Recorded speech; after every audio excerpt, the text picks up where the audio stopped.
هرمونات جسمك هي اللي بتتحكم في انك تخسي وانك تزيدي. لو قدرتي تتحكمي في هرمونات جسمك وتخليها متظبطه هتخسي بسهوله جدا. الموضوع مش سحر، الموضوع بسيط قوي يا جماعه. يعني بحاجات بسيطه قوي انا هقولك عليها هتقدري تتحكمي في هرمونات جسمك بسهوله ومن غير اي تكاليف خالص. يعني مثلا الجروث هرمون ده اول هرمون بيتحكم في الجوع والشبع عندك. الجروث هرمون ده بيزيد في الجسم اثناء النوم.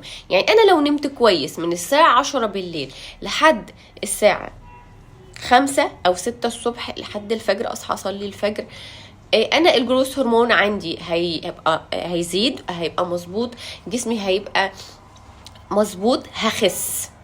تمام. تاني حاجة الانسولين.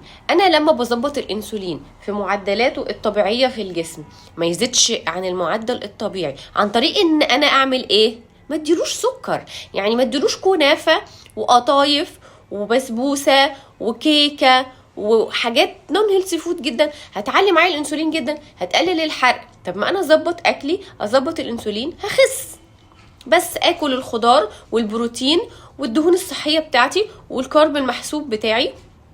برضو هتكلم في كميه الكارب قد ايه. انا لا يمكن ازود عن 5 معالق رز في اليوم ككارب، او كبطاطس او كبطاطا، او لو فاكهه ما زودش عن قطعتين فاكهه في اليوم، 2 ثمرة فاكهة، 5 تمرات.